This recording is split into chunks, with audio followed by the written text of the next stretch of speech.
네, 이제 우리 박병창 네. 이사님과 함께 오늘 시장 이야기 좀 나눠보도록 하겠습니다. 다이어리는 어제 300개 남았는데 오늘 딱 보니까 거의 다 팔려서 한 200개. 네, 하루에 100개 팔 많이 팔린 거지. 200개 한정입니다. 이제 새해가 밝았는데 진짜 몇 개 안 남았습니다, 여러분. 선물 네. 좀 드리세요. 자, 그러면 박병창 이사님 어서 오십시오. 예, 안녕하십니까. 네, 어서 오세요. 반갑습니다. 자, 이사님과 함께 어제 미국 시장은 좀 떨어졌고요. 네, 네. 이틀 연속 하락을 했습니다. 분위기 좀 이상한 한국이 건 안 좋았죠 어제 더 싸했죠 한국이. 네, 한국 쌓였어요. 한국 싸했지. 네, 미국 빠진 것 때문에 아, 뭐 그래요? 하락 출발했는데 프로그램 매도가 대량 나오면서 더 큰 폭으로 하락을 했습니다. 어제 방산 위쪽은 괜찮았던 것 같은데. 위성 쪽 괜찮았습니다. 네. 방산이라기보다도 위성 우주항공 쪽이었나요? 쪽에 아주 네. 괜찮았습니다. 우주항공. 뭐 그쪽에 우리가 카이. 보유 종목들이 뭐 괜찮으면 그 체감적으로 나쁘진 네, 않죠. 저는 뭐 괜찮았습니다. 근데 뭐 시장도 시장이지만은 네네네. 우리 시작하고 나서 우리 뭐 이틀 3일 오늘 3일째지 않습니까? 그런데 연초에 안 좋은 뉴스들이 굉장히 많죠. 오늘 일본은 뉴스가 이렇게 그죠? 그렇죠. 그런 생각 들지 않으세요? 네. 올해 좀 느낌이 지진으로 시작해서 비행기에서 뭐 불이 나고 뭐 일본도 그랬고 비행기 추돌 사고도 있었고 폭사하고 이제 뭐 그리고 또 지금 중동 지역에 지정학적 리스크 또 계속 우리도 나오고 있고 저 야당 대표 예. 그런 아유, 일들도 사실 테러도 있고 네. 국내에도 그런 일이죠. 얘기가 있고 네. 그런 얘기도 자꾸 나오고 있어요. 네. 참 그래서 뭐 어떻든 시장도 시장이지만 그냥 분위기는 뭔가 좀 올해 뭐 이렇게 불안해 뭔 일이 있으려고 이러는 거야 이런 얘기들을 좀 많이 하시는 것 같습니다. 또 그런 가중에 또 뭐 주식시장도 연초 시작하면서 그렇게 녹록치 않습니다. 예. 미국 시장은 어제 아침에 끝난 시장에서 나스닥 시장이 비교 큰 폭으로 하락을 했죠. 그래서 다우는 강보 앞으로 마감을 했는데 오늘 아침엔 다우는 0.76% 하락, 나스닥 이틀 연속 하락해서 1.148% 하락, S&P 500이 0.8% 하락을 했습니다. 어제는 나스닥이 길주 위주로 하락을 했고요. 오늘 전반적으로 좀 하락한 부분이 있습니다. 중동 지역의 지정 리스크가 부각이 되면서 유가가 상승을 했고요. 72달러까지 올라왔고요. 그래서 정유주는 상승을 했습니다. 그리고 달러인더스는 소폭 올라왔고요. 국채 수익률도 소폭 올라왔습니다. 그래서 전일 급락을 했기 때문에 아침에 하락 출발해서 반등 시도를 좀 했는데 후반에 다시 하락하면서 마감을 좀 했습니다. 정유주가 상승했고 그리고 다음 주에 이벤트를 앞두고 있는 제약바이오주가 개별적으로 상승하는 그런 모습이었고요. 하나 특징적인 것은 보시면 애플이 마이너스 0.75 그리고 테슬라는 어제는 약보합이었죠. 오늘은 한 4% 하락을 했고요. BRD 얘기가 계속 나오면서 테슬라의 이제 점유율 하락 얘기를 합니다. 엔비디아는 1%, 마이크로소프트 0.07, 마이크론 0.1 이런 식으로 어제 낙폭이 컸던 종목들은 오늘 약보합이나 소폭 하락으로 마감을 했어요. 그런데 장중엔 더 많이 하락을 했었거든요. 그래서 이제 길적으로 볼 때 전일 급락한 길주들이 하락 후에 반등 시도해서 십자형 양봉을 대부분 만들었어요. 그러니까 내리 맞으면서 내려온 부분은 아니고 큰 폭 하락했다가 저가 매수는 일부 있어서 십자형이 나왔다 이렇게 보시면 될 것 같아요. 그런데 길적 분석에서 하락하다가 음봉 이후에 십자형이 나왔다고 해서 바로 전환되는 건 아니에요. 십자형이 거기서 좀 주춤주춤하다가 재하락하는 경우도 있거든요. 그러니까 이것을 뭐 바로 뭐 돌아선다 이렇게 보시기는 어렵지만 연속해서 매물을 맞는 부분은 좀 아니었다. 그 정도 좀 이해하시면 될 것 같습니다. 나스닥은 시작이 다 이틀 열렸는데 이틀 동안 약 3% 하락을 한 겁니다. 비교적 큰 폭으로 지금 하락하는 미국 시장을 좀 설명드립니다. 어제 우리 시장이 코스피가 2.3% 하락을 했어요. 미국 시장이 안 좋은 걸 보고 시작을 했죠. 그래서 아침부터 외국인들이 선물 매도를 하기 시작을 하더라고요. 그래서 프로그램 매도가 증가됐고요. 금융투자가 1조 원 정도 매도를 해서 어제 수급을 보시면 개인들이 코스피에서 1.3조 정도 매수를 했고요. 기관들이 1.2조 정도 매도를 했습니다. 외국인들은 약 970억 정도 매도이니까 그렇게 큰 규모는 아니었습니다. 기관들의 대량 매도는 거의 대부분 금융투자에서 나왔죠. 이건 여러분들 다 이제 이해하시고 왜 그런지 아실 겁니다. 우리 지난 연말에 배당 연계된 차익 프로그램 매수가 금융투자로 들어온다라는 설명을 그렇죠. 드렸잖아요. 이게 지금 매도로 나오는 거예요. 그래서 지금 이 규모가 한 6조 정도 되거든요. 근데 어제 1조 정도 나왔습니다. 그래서 이것으로 인해서 패시브로 인한 상승을 되돌림하는 그런 현상이 좀 나타나고 있다. 이렇게 좀 해석을 하는 겁니다. 외국인들의 선물도 어제 18,000계약, 종가는 조금보다 좀 떨어졌지만 순매도 규모로 그 정도 있었습니다. 제가 제30분 현재 기준으로 봤을 때. 근데 미결제 잔고가 약 15,000계약이 줄어들더라고요. 이 얘기는 뭐냐면 외국인들이 신규로 매도하는 것이 아니고요. 미결제 잔고가 줄었다는 얘기는 그동안에 외국인들이 선물을 매수하면서 분위기가 좋아졌다라는 표현을 썼잖아요. 네. 그러니까 선물 매수한 것을 애들이 다시 매도하는 그런 모습을 좀 나타냈습니다. 즉 전체적으로 매수한 규모에서 매수 규모를 줄이고 있는 겁니다. 그래서 외국인들이 선물 매도가 나왔고 거기에 따라서 프로그램 매도가 증가하고 그래서 차익에서 5,600억, 비차익에서 4,100억, 그래서 합계 9,800억 정도의 프로그램 매도가 나오면서 코스피가 상대적으로 더 많이 하락하는 그런 모습이 나타났습니다. 네. 미국 시장이 탄탄할 때는 이렇게 급하게 나오지 않았어요. 근데 미국 시장이 불안해지면서 연말 배당 연계 차익 거래가 있었던 것이 매몰화되면서 이런 모습이 나타났다고 이해하시면 될 것 같아요. 근데 코스닥은 상대적으로 0.84% 하락폭이 좀 작았죠. 이것은 지금 패시브의 프로그램 거래 때문에 코스피가 더 많이 하락을 한 거고요. 코스닥은 거기에 조금 뭐랄까 벗어나 있잖아요. 뭐 영향은 있지만 조금 이제 비껴나 있거든요. 네. 그래서 코스닥이 상대적으로 덜 하락한 건데 그 덜 하락한 와중에서도 코스닥이 좀 선방한 것은 뭐 0.84가 선방이라고 볼 수는 없지만 그래도 코스닥이 하락폭이 상대적으로 작았던 것은 셀트리온 제약, 휴젤, 메이톡스 이런 종목들이 시총 상위 바이오 종목들이 어제 강세였습니다. 셀트리온 제약은 연 이틀 강세를 보이고 있는 상황이고요. 이런 종목들이 시가총이 높거든요. 그러다 보니까 코스닥을 좀 뒷받침하는 이런 모습이 나타났고 전반적으로는 우주항공청 설치 이슈로 인해서 우주항공 관련 테마가 제일 강세를 어제 보였습니다. 네. 어제 상황은 그러니까 한마디로 표현드리면 미국은 많이 올라서 차익 매물 나오고 또 쇼 플레이어들이 매도하고 그러면서 떨어지는 부분이 상당히 있는 것이고요. 우리나라는 그 분위기를 타서 배당 연계된 프로그램 매수가 들어왔는데 또 분위기가 바뀌니까 배당 연계 프로그램 매수가 또 배당 연계 또 매도로 매물화되면서 그것이 내려오면서 프로그램 거래에 의해서 매도가 나오다 보니까 상대적으로 코스피가 더 많이 하락했다. 이렇게 정리하시면 아, 될 것 근데 같습니다. 우리 작년 연말에 그 방산 관련 애널리스트 한 분 모셨잖아. 연말에. 기억나시죠? 그렇죠. 예. 그때 좋다 카이 맞네. 맞네. 그 생각이 나더라. 이제 카이가 많이 올랐더라고. 맞아요. 빨리 사라 카이 뭐 이렇게 장난쳤던 기억이 괜찮다 카이 이랬더니 예. 항공우주 방산. 예, 어제 그쪽이 좀 움직였습니다. 요즘 그건 뭐 계속 괜찮아서 거기가 뭐 안 좋다가 지금 올라간 게 아니고 계속 지금 그러니까. 좀 올라가다가 어제 또 많이 올라간 거죠. 네. 에. 정프로는 과연 어떻게 그렇게 잘 판단했을까요? 놀랍습니다. 네, 오늘은 민간 고용 보고서가 나오고요. 네. 내일은 노동부에서 발표하는 고용 보고서가 나옵니다. 그래서 고용 보고서 관련 뉴스가 제일 많은 거고요. 뭐 매크로나 국내 이슈는 계속해서 언급드린 바와 같이 12월에 단기간에 시장이 급등했죠. 다른 데서도 급락을 했죠. 국제 수익률도 급락했죠. 이게 일방향으로 가는 것이 멈춤이 나타나면서 등락하는 그런 구간으로 들어갔다라고 보시면 될 것 같아요.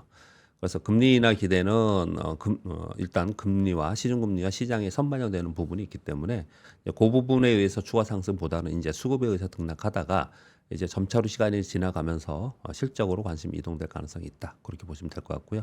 우리나라는 연말 배당 관련 대량 매수가 있었습니다. 그게 이제 매물 나온다 이런 말씀을 제가 계속 드렸잖아요. 네, 지금 한 6조 정도 매수를 좀 했는데요.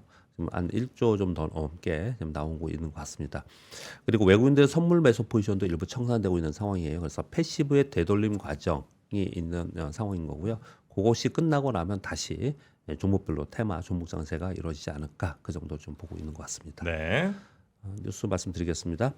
어제 FMC 회의록 발표가 있었습니다. 당연히 뭐 일단 이번 뉴스부터 말씀드리면 회의록을 봤더니 뭐 얘기는 8호 의장이 굉장히 시장에 비둘기파적인 완화적인 워딩을 하면서 시장이 굉장히 화답하는 그런 모습을 나타냈지 않습니까? 근데 회의록을 보니까 금리 인하는 시장 예상보다 상당히 신중하더라. 금리 인하를 고려하고 있지만 시장 예상보다 더 길게 고금리를 유지할 가능성이 높다. 그리고 올해 연말까지 중앙값이 기준금리가 4.6%로 세 차례 정도 인하 전망을 하고 있다는데 시장은 벌써 세 차례 이상 뭐 6차례, 5차례, 6차례 금리 인하지 않겠냐 이렇게까지 지금 반영을 하고 있기 때문에 네. 상당 부분 더 많이 반영하고 있다. 요 얘기가 나온 거예요. 그래서 네. 이것 때문에 하락했다 이런 얘기를 좀 하고 있는데 사실은 이것 때문은 아니라고 생각이 들어요. 왜냐하면 이것은 이제 중립적으로 좀 본 것 같아요. 시장에서는. 근데 이거보다 또 일본의 뉴스는 이게 호재성 뉴스가 좀 있었습니다. 그런데 이거는 반영이 이렇게 많이 되지 않았어요. 그래서 그런 것들을 보면은 수급적 요인이 훨씬 더 강했다라고 보여집니다. FOMC 회의록에서 매월 지금 1,000억 달러 정도의 연준 대조표 축소를 하고 있잖아요. QT를 하고 있지 않습니까? 네. 근데 회의록 내용을 봤더니 이걸 규모를 축소하든지 중단을 언제쯤 해야 될지에 대한 논의가 있었습니다. 그러니까 요거는 우리가 맨날 기준금리 인하만 얘기하지만 시장에 QT, QE 많이 들으셨잖아요.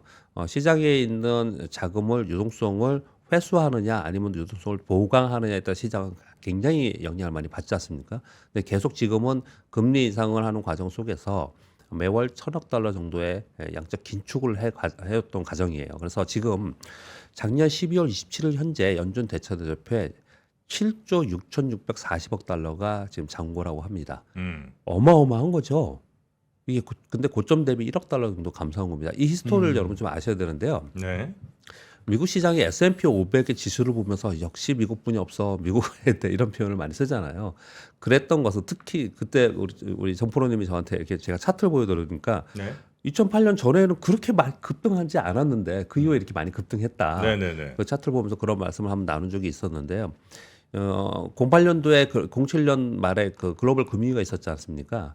그때 전에는 연준 대차대조표의 채권이 얼마 있었냐면 1조 달러가 안 됐었어요. 맞아요. 1조 달러가 안 됐었어요. 지금 얼마라고요? 작년 말이 1조 줄은 게 7조 6천억 달러예요. 그만큼 시중에 돈을 풀었다는 얘기죠. 어. 그 1조 달러 안 됐는데 그 글로벌 금융위기를 맞으면서 그때 3조 달러를 풀었어요. 그러면서 지수가 급등을 했거든요. 시장이. 그리고 한 4조 달러 있다가 약간 줄였었습니다. 중간에. 그러다 팬데믹을 맞으면서 그때 5조 달러를 풀었어요. 그래서 9조 달러 가까이 간 거예요, 이게요. 그래서 이거를 계속 이제 줄인다라고 한 거거든요. 근데 줄이고 많이 줄여서 지금 1억 달러 정도 1조 달러, 죄송합니다. 1조 달러 정도 감소를 해서 지금 7조 6천억 달러라는 거예요. 근데 절대 규모가 엄청나게 큰 거죠. 그래서 이런 얘기들을 하는 겁니다. 시장의 유동성이 여전히 풍부하다. 그리고 또 이 장기적 관점에서 전 세계 경제나 또 전 세계 자본 시장을 바라보는 관점에서 학자들은 이런 얘기를 하는 거예요. 이렇게 계속 돈을 풀어서 돈에 의해서 시장이 움직이는 거 아니냐. 자본주의라는 게 돈에 의해서 이게 만약에 7조 달러 있는 게 어느 날 갑자기 이게 터진다든지 문제가 발생한다든지 네. 또는 이게 만약에 급격하게 감소하는 그런 현상이 나타난다 그러면은 이게 버틸 수 있겠느냐 이런 얘기를 하는 거예요. 그렇기 때문에 이게 점차로 시장이 안정화되거나 경제가 안정화될 때 조금씩 줄어나가는 거거든요. 네. 그런데 요번에 이제 금리를 고점을 찍고 금리 인하를 얘기를 하면서 처음으로 다시 이 QT를 규모를 축소하든지 아니면 중단해야 된다는 논의가 있었다라는 거예요. 이거는 굉장히 호재성 뉴스 중에 하나입니다. 왜냐하면 유동성을 줄이지 않는다는 얘기니까. 근데 이걸 크게 반영되지 않았는데 중요한 점은 이걸 좀 길게 설명드리는 이유는요. 우리가 지금 3월에 미국이 기준금리를 인하하냐 안 하냐를 가지고 맨날 얘기를 하잖아요. 근데 3월에 저는 안 하는 게 시장에 더 좋을 거라고 생각하는 측면인데. 3월에 기준금리 인하? 예. 3월은 안 하겠지. 뭐. 3월에 근데 지금 페드워치에서는 90%까지 갔다가 지금 70%까지 떨어졌지만. 아, 그래요? 예. 금리 인하? 금리 인하를 얘기를 하고 벌써? 있잖아요. 저는 안 한다고 생각합니다. 예, 저도 그렇게 좀 생각을 하는데. 3월에. 벌써라고 하고 그동안 시장 오를 때 그거 바라보고 계속 그렇지. 오른 거예요. 3월에 인하할 걸. 예. 뭐 7번 내린다 뭐 이런 거 있잖아요. 예. 근데 만약에 정프로님 깜짝 놀라시는데 안 한다고 생각하면은 시장이 과도하게 오른 거죠. 아, 이렇게 오를 이유가 없는 거군요. 과도하게 오른 거죠. 아. 그래서 그 시점 되면은 지난번에 여기 김한진 박사님이 3월에 만약에 금리 인하를 기대를 하고 있는데 안 한다. 그럼 시장이 한 번쯤은 그때쯤은 좀 조심할 필요 이런 얘기를 좀 하시는 걸 제가 들었거든요. 그래서 그런 논리가 나오는 얘기를 하는 거예요. 근데 그것과 함께 같이 봐야 되는 게 뭐냐면 이거예요. 이거 지금 얘기하는 QT 규모를 축소하느냐 아니면 중단 시점이 언제쯤이냐. 이걸 가지고 컨트롤할 가능성이 있다. 그렇게 보시면 좀 될 것 같습니다. 그렇게 설명을 좀 드리겠고요. 네. 그리고 어제 그 비트코인이 급락을 했어요. 그 매트릭스 포트라고 하는 암호화폐 금융 서비스 회사라고 합니다. 뭐 저는 이쪽에 자세히 몰라서 그냥 이 기사를 그대로 말씀드리면 미국 증권거래위원회가 1월 말까지 비트코인 현물 ETF가 상장된다 이런 얘기 하고 있었잖아요. 네. 요게 신청 가능성 ETF 신청 가능성 높다는데 어떡하는데 오늘 제가 노트북에 또 이런 얘기 하면 그렇지만 노트북이 잘 맞서 우리 제가 증권사 직원이다 보니까 아침에 이 뉴스 하다가 또 변명 안 하고 해야죠.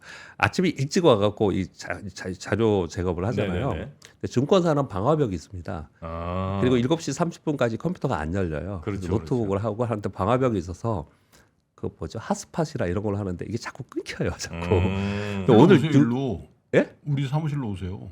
여기 와서 일하라고요? 여기서 하시면 되지. 그런 제자리에서 하는 게 좀 편하긴 하죠. 이거 출근 도장 찍으셔야 되잖아요. 아니, 그게- 출근은 어차피 그러니까 증권사 안에 방화벽이 있는 게 굉장히 그 보안이 강해요. 그렇겠죠. 자꾸 끊기니까 그게 좀 괜찮을 때 문제가 없는데 그게 막 신경 쓰이면 이렇게 좀 오타가 나고. 내용에 근데 그럴 다른 좀 출연자가 오타를 나면 막 비난이 들어와. 근데 박병창 이사님이 저 오타 나면 이해해. 아 그럼요. 매일매일 이게 쉽지 않습니다. 새벽 일찍 하는 거니까. 이게 현물 ETF 신청 거부 가능성이 높은 거죠? 예. 이거 거부 설명하다가 변명 잠깐 했습니다. 왜냐면 이거 중요한 오타니까 네. 거부 가능성이 높다라고 보고서가 나왔습니다. 네. 그것으로 인해서 약 4억 달러 정도의 규모로 매도가 좀 나왔다고 합니다. 그래서 빠졌어요. 근데 이건 역시도 이쪽에서도 많이 올랐잖아요, 최근에. 그래서 거기서도 이제 차익 실현 매물이 좀 나오고 있는 그런 현상이 나타나고 있다. 상당히 시장이 수급적 요인이 정말 언제나 주식은 무엇보다 수급이라고 얘기를 하는데 더더욱 그냥 작년하고 올해 이렇게 보면은 수급 요인으로 움직이는 게 확연히 보이는 게 너무너무 많아요. 사실 그렇게 좀 보여집니다. 그런 말씀을 좀 드리고 싶어서. 우리 왜 이렇게 비트코인 보면 항상 이미지 이렇게 있잖아요. 금에다가 이렇게 B자 이렇게 S. 딱 써 있는 B지? 거. S가 이- 아니라. 그리고 예. 비트코인으로. 예.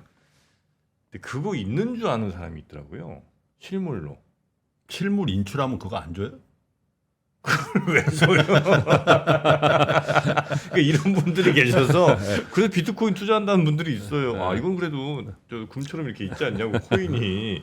아 그런 무지성의 투자도 지금 있다. 얼마예요? 4만 2천 불? 42,000불까지 떨어진 것 같아요. 예. 45,000까지 올라갔다가 그러니까 5,000 한 500만 원 뭐 이렇게까지 올라갔다. 나는 솔직히 비트코인을 한 번도 안 해봤잖아. 네. 응? 그래서 진짜 약간 좀 네거티브 했거든. 네. 솔직히. 아 그걸 왜 하지? 그랬는데 기욤 패트릭이지. 기욤 패트릭 그 친구가 엄청 벌었다며. 엄청 벌었죠. 근데 이제 그 친구하고 이제 방송에서 만나서 네. 얘기하다가 딱 나보고 그러더라고.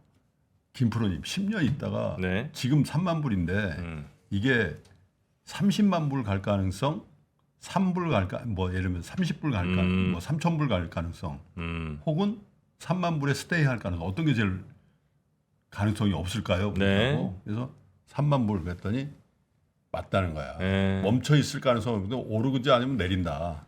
에. 그 얘기는 설득력이 있더라. 아, 6번 아니고요, 여러분. 7번째입니다. 기욤 패트릭에게 7번째라고요. 새해 들어 첫 번째잖아. 새해 들어 2024년 처음입니다, 여러분. 네. 그건 일리가 있더라. 뭐 투자는 선택의 문제이니까요. 뭐 예전에 뭐 몇백 달러 할 때가 또 들었는데 그때 안 한 사람은 지금 하기 좀 그렇죠. 지금은 내가 한번 들어가면은 진짜 이거 폭락한 텐데. 예, 그건 뭐 형님까지 들어가시면 뭐 거의 끝물이라고 봐야죠.